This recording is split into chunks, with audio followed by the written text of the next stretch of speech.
민수기 11장에서는 이 다베라 사건이 나오는데 뭔가 하나님께 원망했고 하나님께서 그 진 끝을 불사르는 장면이 기록되어 있어요. 민수기부터 주목해야 될 점은 뭐냐면 뭔가 원망하고 하나님께 잘못을 저질렀을 때 처벌이 동반된다고 제가 아마 출애굽기 때인가 말씀드렸을 거예요. 레위기 때 말씀드렸나요? 그래서 이제 출애굽기에서 원망하면 이제 하나님은 그냥 넘어가지 않습니다. 이제 다베라에서 하나님 원망했을 때 진 끝을 불사르고 이제 만나와 메추라기 사건이 여기 그대로 나와요. 근데 이스라엘 백성들이 출애굽할 때부터 계속 만나와 메추라기를 먹었는데 아주 새롭게 뭔가 불평하는 듯한 느낌이 나와요.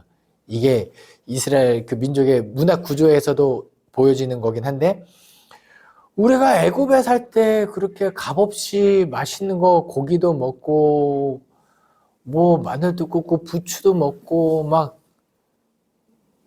이거 상상이죠. 그 사람들 애굽에 있을 때 노예였어요. 무슨 고기를 먹고 무슨 부추를 먹고 이거 마치 옛날에는 호의호식 했던 것처럼 지금 생활을 불평하기 위해서 과장하는 거예요. 예.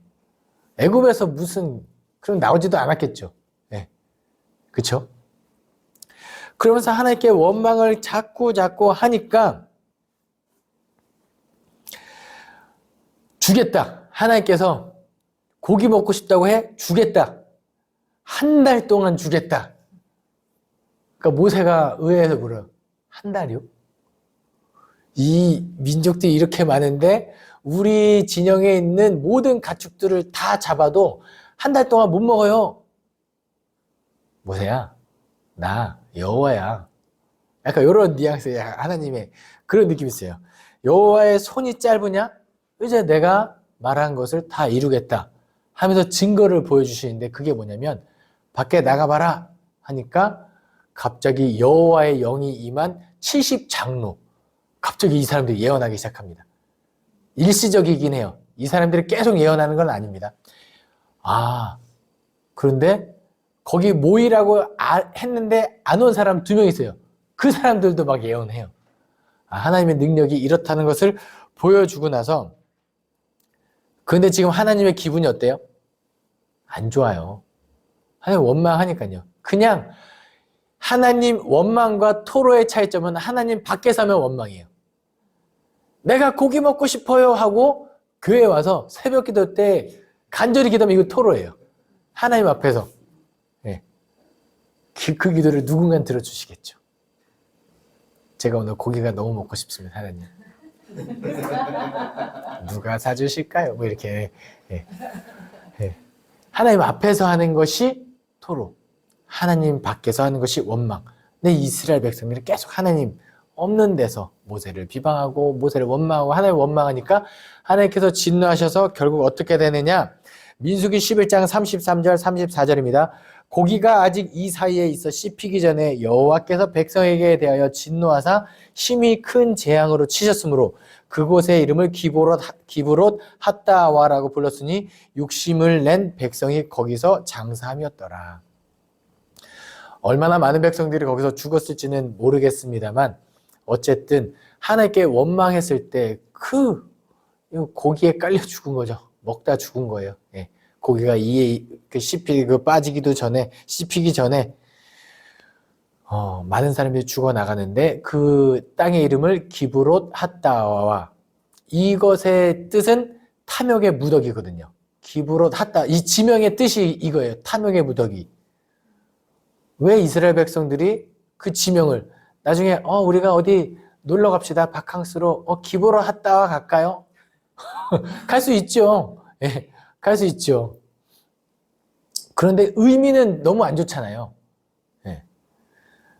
왜 이런 의미를 남겨두냐? 다시는 우리가 이런 실수를 저지르지 말자라는 의미가 이스라엘 지명에는 꽤 많아요. 예. 그래서 우리가 다시는 여호와께 원망하지 말자라는 의미에서 기브롯 핫다아와가 됩니다. 그곳을 떠나서 이제 이스라엘 백성들이 어디에 도착하느냐? 하세롯에 도착했는데 민수기 12장에 마밤 누가 벌을 받는 장면이 나오냐면 미리암이 벌을 받습니다. 미리암이 나방에 걸리는 사건이 나오는데요. 미리암이 왜 나방에 걸렸느냐?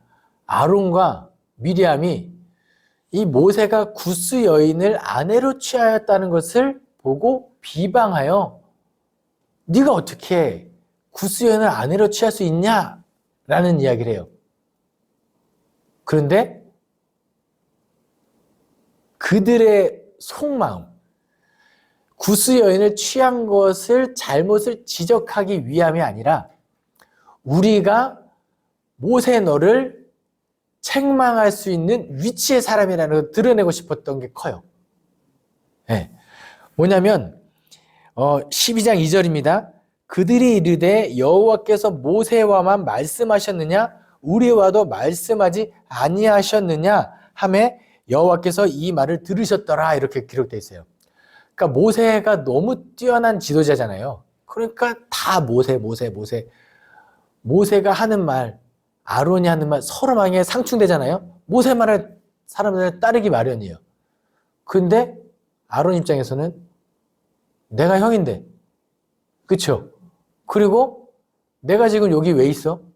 네가 입이 뻣뻣하기 때문에 너를 도와주기 위해서 네가 이 말을 못하니까 내가 여기 있는 거야 라는 이런 마음이 올라왔을 수 있죠. 심지어 대제사장까지 됩니다.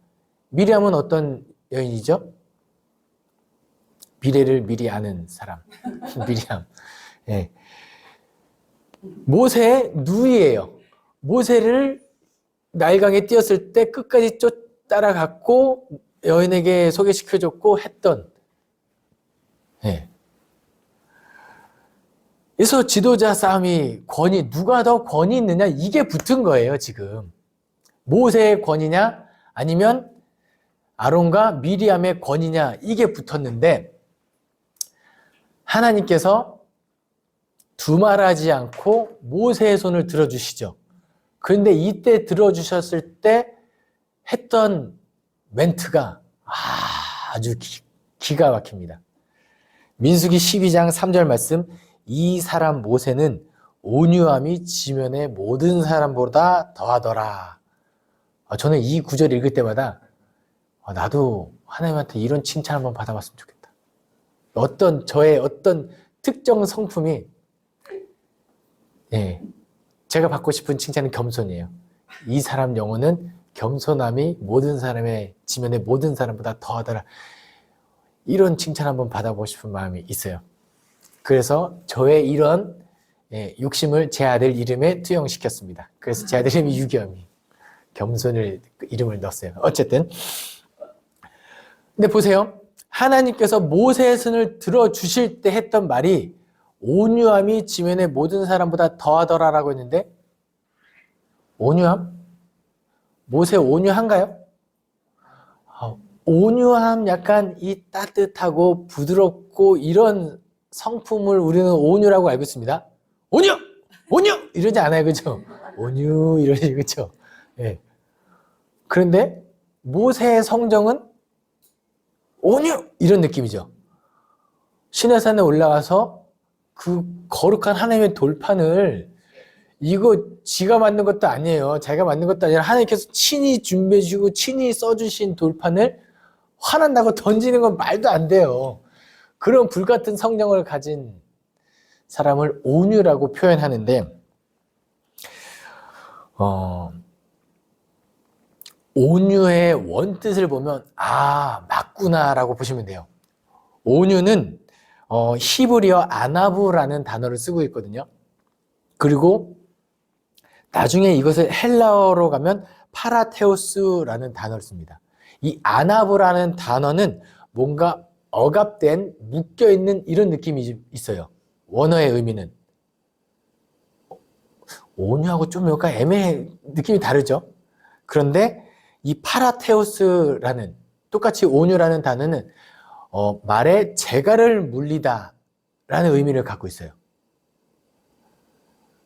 그러니까 온유는 뭐냐면요, 단순히 부드러운 성품을 의미하는 것이 아니라 실제로 야생마처럼 에너지가 있고 넘치는 열정이 있는데 하나님께서 통제하기 쉬운 상태가 온유인 거예요.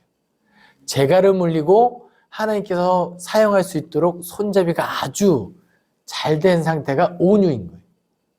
하나님께서 그래서 아론도 쓰고 미리암도 쓰고 모세도 쓰는데 모세가 내 손에 가장 적합한 온유한 사람이야 라고 손을 들어주시는 거예요.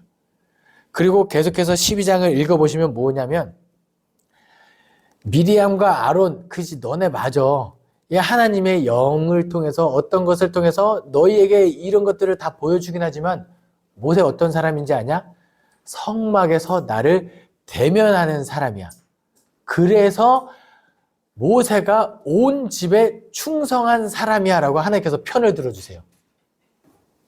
아, 그의 온유함이 얼마나 탁월한지, 왜 하나님께서 모세를 더 높이 쓰시는지가 이 장면을 통해서 드러납니다. 그리고 실제로 미리암과 아론의 이 비방이 불순한 게 다 드러나서 결국은 미리암이 나병에 걸리고 쫓겨나고 또 이렇게 아론이 용서해달라고 비니까 또 모세가 또 빌어주죠. 하나님 제 고쳐주십시오. 또 누이 미리암 낫게 해주십시오 하고 실제로 나서 다시 회중에 돌아오게 되는 그 장면이 민수기 12장에 기록되어 있습니다. 어떤 사람이 좋은 직분자이고 어떤 사람이 좋은 성도일까요? 하나님 앞에 충성된 사람. 뭐 탁월한 이런 거 없어요. 그냥 하나님이 사용하기에 편한 사람이면 최고의 직분자이다, 일꾼이다, 그렇게 보시면 되겠습니다. 민수기 13장, 드디어 이스라엘 민족의 역사상 가장 안타까운 순간이 다가왔습니다. 바로 가데스 바네아에서 지파별로 한 명씩 찻줄에서 정탐을 보냅니다. 가나안 땅으로 보내요.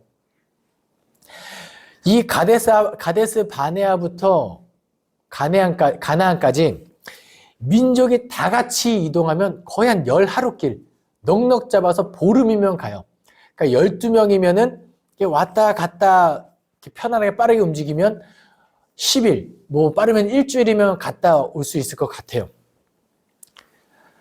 갔다 왔는데 사람들이 뭐라고 합니까?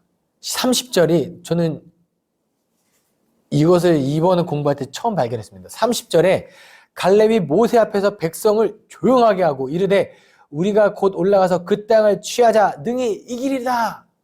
이 말을 먼저 했더라고요. 이렇게 갈렙이 믿음 있는 고백을 했음에도 불구하고 나머지 이스라엘 10개 정탐꾼들이 우리는 망했다. 이런 불평 어린 정탐 결과를 발표하죠. 그들은 신장이 엄청 크고 뭐 장대하고 우리는 그들 앞에서 메뚜기 같은 존재다라고 할 정도로 아주 악평을 쏟아냅니다. 이렇게 불평한 다음에 사실은 불평까지 할 수 있어요. 불평한 다음에 그러니까 주님 우리를 도와주소서라고 하면은 하나님께서 도와주셨을 거예요. 근데 뭐라고 하냐면 우리를 여기까지 이끌어내서 죽게 만드느냐. 하나님 당신 도대체 어떤 분이십니까? 그동안에 많은 것들을 다 지켜보고 왔음에도 불구하고 여전히 불평하는 이스라엘 민족을 보고 하나님께서 엄청난 진노를 하시죠.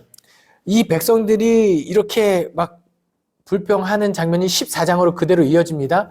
14장에서 여호수아와 갈렙이 옷을 찢고 너네 이러면 안 된다. 하나님께서 그들을 우리에게 준 먹이다. 우리에게 붙이셨다 했는데도 이 소용없어요. 끝까지 이 이스라엘 성난 군중들이 돌아가겠다. 모세 죽이겠다. 막 이러고 있을 때 민수기 14장 11절입니다. 여호와께서 모세에게 이르시되 이 백성이 어느 때까지 나를 멸시하겠느냐? 내가 그들 중에 많은 이적을 행하였으나 어느 때까지 믿지 않겠느냐? 내가 전염병으로 그들을 쳐서 멸하고 내가 그들보다 크고 강한 나라를 이루게 하리라. 이것도 어디서 본 것 같죠?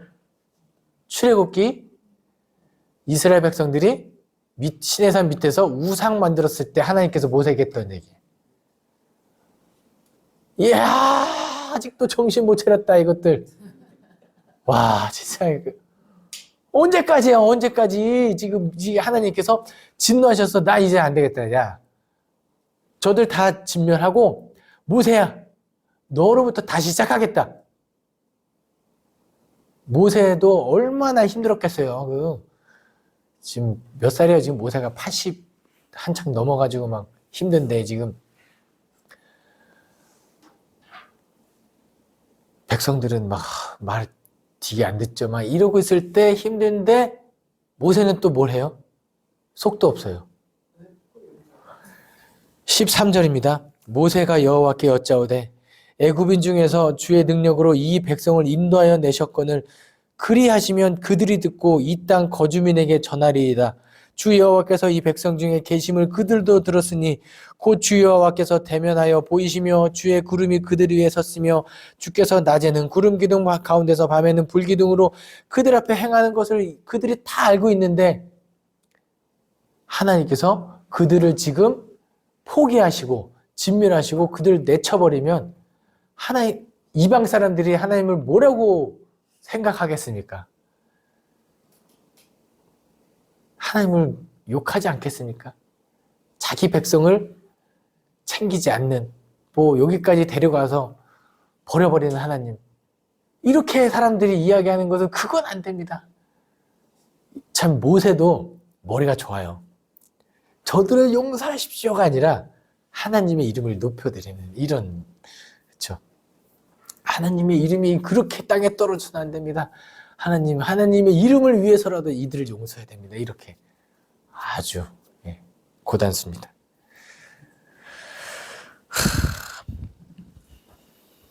그리고 18절입니다. 여호와는 노하기를 더디하시고 인자가 많아 죄악과 허물을 사하시나니 형벌받은 자는 결단코 사하지 아니하시고 아버지의 죄악을 자식에게 갚아 3세대까지 이르게 하리라 하셨나이다. 이거 뭐죠? 하나님 옛날에 이렇게 약속하셨어요. 출애굽기 34장 몇 절에서 여호와께서 모세 앞에로 지나시며 선포하며 이르시되 나는 여호와라 나는 자비롭고 은혜롭고 노하기를 더디하며 인자가 많은 여호와임이라 라고 여호와께서 선포하셨어요. 모세가 그거 기억하고 갖다 쓰는 거예요. 그런 분이시라고 말하셨잖아요. 그리고 3, 4대까지 다 지켜주신다고 약속하셨잖아요. 그 약속을 의지해서 간구했을 때 하나님께서 20절에 여호와께서 이르시되 내가 내 말대로 사하노라. 그러나 민수기는 뭐라고요? 원망에 반드시 처벌이 동반된다. 여호수아와 갈렙을 제외한 사람들은 다 가나안 땅에 들어가지 못하게 될 거다. 출애굽한 1세대예요. 그 가나안 땅에서 태어난 세대 말고 지금 원망한 사람들의 그 세대는 여호수아와 갈렙을 제외하고 아무도 못 들어간다. 더 슬픈 건 너네 이제 광야에서 40년 동안 방황하게 될 것이다. 그리고 원망한 정탐꾼들은 죽으리라. 이 모든 것들이 그대로 이루어지죠. 이때부터 이스라엘 백성들은 계속해서 광야를 떠돕니다. 보세요. 10하루길이면 갈 수 있는 길을 40년 동안 떠돌아다닌 거예요. 네? 그렇죠. 전문적인 용어로 우리는 그것을 뺑이 쳤다라고 이렇게 이야기를 하죠. 뭐 뺑뺑이 돌렸다 뭐 이렇게. 중요한 건 뭐냐? 원망하지 말자. 나의 상황 이런 것들을 계속 이게 왜 원망하냐? 그러면 자꾸 여호와는 우리를 향하여 복 주시고 우리를 바라보고 있는데 우리 자꾸 딴 데 보니까 시선을 맞추고 그랬으면 좋겠습니다. 민수기 15장에는 또 민수기에 또 다른 법이 나오는데요. 제물 종류에 따른 기름과 가루들, 제물을 드릴 때 어떻게 드려야 할지가 나오는데요. 화제, 번제, 서원을 갚는 제사, 낙헌제, 정한 절기에 소, 양 이런 것들을 드리는데 이런 것들이 들어간다라고 보시면 돼요. 제가 지금 나눠드린 표, 지금 보여드리는 표를 보시면 성경 통독이 훨씬 수월해질 겁니다. 왜냐면 이런 화제할 때 송아지를 드릴 때는 가루를 얼마, 포도주나 기름은 얼마 이렇게 들어간다라고 머릿속에 있으면 확 잘 읽혀질 거예요. 그렇게 해서 하나님께서 명령하신 대로 재물에 맞게 종류대로 잘 하시면 됩니다. 그리고 15장에서 옷단 귀에 술을 만들고 그것을 볼 때마다 너희를 인도하신 여호와를 기억하라 라고 보시면 되겠습니다. 이게 이스라엘 백성들이 잘하는 것 중에 하나인데요. 하나님을 기억할 수 있는 상징문들, 그다음에 성경에 기록된 것들을 여기저기에 다 부착해놔요. 나도 모르게 하나님을 계속 잊어버릴 때마다 마음을 돌이킬 수 있도록 하는 그런 것들. 우리에게 그런 것들이 여러분에게는 혹시 있으신가요? 그래서 어떤 분들은 늘 십자가 목걸이를 하고 다니시는 분들도 있고 하는데, 한 가지씩 제가 정해드릴게요. 여호와를 기억할 수 있을 만한 뭐냐면 바로 식사 기도입니다. 절대 안 까먹어요. 우리 밥 먹는 거 절대 안 까먹어요. 그죠? 네. 의사들이 약을 주로 언제 먹으라고 그러죠? 식후 30분. 왜냐면 약은 규칙적으로 3번 먹는 게 중요하거든요. 근데 사람들이 자꾸 약 먹는 걸 까먹으니까 그렇게 준 거예요. 식후 30분에 먹으라고. 근데 요즘엔 자꾸 그 30분 안에 까먹고 안 먹는 사람이 생겨서 의사들이 그냥 밥하고 같이 먹으라고 먹어도 전혀 상관이 없답니다. 예. 그냥 밥 먹으면서 약을 안 먹는 거 훨씬. 그래서 여러분들이 이제 앞으로 식사 기도할 때 조금 더 거룩하게 하나님 감사합니다. 그러니까 일상 바쁘다가 살다가도 밥 먹을 때만큼 다시 한번 이렇게 돌이킬 수 있는 그런 신앙이 되면 참 좋을 것 같습니다. 민수기 16장 17절에서는 또 반역하는 사람들이 나옵니다. 사람들은 그렇게 권력이나 이런 높은 자리에 올라가는 게 너무 그런 욕구가 충만한 것 같습니다. 여기서는 누가 반역을 하느냐? 고라 자손과 다단과 아비람. 고라는 레위 자손이고 다단과 아비람은 르우벤의 자손입니다. 뭔가 이 둘의 공통점은 뭘까요? 레위 자손의 고라 자손은 레위의 쭉 직계 장자 자손들 오면 그 고앗 자손이 있어요. 고앗 자손 중에서도 계속 이어지면 고라 자손이 됩니다. 그러니까 레위 자손 중에 장자 혈통은 고라 자손에게 있어요. 그리고 야곱의 12아들의 실제 장자는 누구죠? 르우벤이에요. 그러니까 지금 그 레위의 그 장자 요 사람들과 르우벤 지파 이 사람들이 붙은 거예요. 원래 우리가 더 영향력이 있고 우리가 더 많은 권력 어떤 영향력 우리가 있어야 되는 거 아니야? 비중이 있어야 되는 거 아니야? 라는. 그러자 하나님께서 말씀하시죠. 좋다. 니네 그 아론과 모세 포함해서 그 너네들 다 향로 하나씩 가지고 와라. 가지고 옵니다. 어떻게 되죠? 땅바닥이 그 고라 자손, 아비람 이 사람들 반역했던 사람들을 다 삼켜버립니다. 예. 그러니까 사람들이 이제 두려워하죠. 그럼 이제 사람들 우리도 죽는 거 아니야? 막 벌벌 떨고 있을 때 어떻게 하느냐? 그때 가지고 갔던 향로들을 모아서 다시 다 녹여서 노옷을 녹여서 제단을 쌉니다. 제단 판화를 만들어요. 그러면 이제 제사 지낼 때마다 또 이 옷을 기억하겠죠. 그리고 17장에 가면 뭐가 나오냐면 다시 하나님께서 아론의 권위를 세워주세요. 레위인 제사장의 권위를 세워주려면 좋다. 지파별로 지팡이 하나씩 가져와라. 그럼 지팡이를 가져오죠. 얼마나 좋은 지팡이를 갖고 왔겠어요. 그죠? 지파별로 하나씩이니까 제일 좋은 지팡이를 갖고 왔는데 하나님께서 아론의 지팡이에서만 싹이 나게 합니다. 권위를 인정해 주셨다는 거예요. 그러니까 이것은 아론에게서 권위가 있는 것이 아니죠. 아론이 싹나게 한 것이 아니라 아론의 지팡이에서 하나님께서 싹이 나게 하신 거예요. 그러니까 하나님께서 세우신 이 직분자들 이것들을 그냥 그 사람을 보는 것이 아니라, 그리고 사람 자신이 교만해질 것이 아니라 그냥 하나님이 맡은 직분자로서 하나님의 권위를 인정하면서 순종하는 그 모습을 우리에게 있어야 된다는 거. 그래서 그 아론의 쌍난 지팡이는 지금 어디 있을까요? 언약궤 안에 보관되어 있습니다. 아직까지 눈으로 본 적은 없습니다. 그래서 언약궤에 나중에 아론의 쌍난 지팡이, 그 다음에 만나, 그 다음에 율법, 돌판, 요 세 가지를 넣고 보관하는 것이 기록되어 있습니다. 민수기 1장부터 17장까지 이제 강의를 했는데요. 꼭 집에서 통독을 하시고, 민수기 여기까지를 보면서 우리가 기억해야 될 점은 이거예요. 하나님이 우리를 바라보고 있는 것만큼 까지는 안 되더라도 조금이라도 우리도 하나님을 향하여 시선을 고정시키고 그 뜻대로 살아가기 위하여 부단히 애쓰는 모습이면 아마 우리는 40년이 아니라 그래도 적어도 열하루길 안에는 약속의 땅 가나안 땅에 들어가지 않을까, 그렇게 살아갈 수 있는 저와 여러분 되기를 소망합니다. 기도하겠습니다.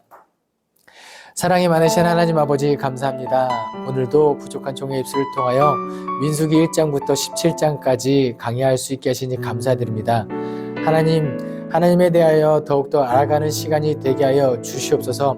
하나님, 그리고 삶의 자리에서 하나님에 대하여, 하나님의 뜻에 대하여 합당한 삶을 살아가게 하여 주시옵소서. 감사드리며 이 모든 말씀 우리 주 예수 그리스도 이름으로 기도합니다. 아멘.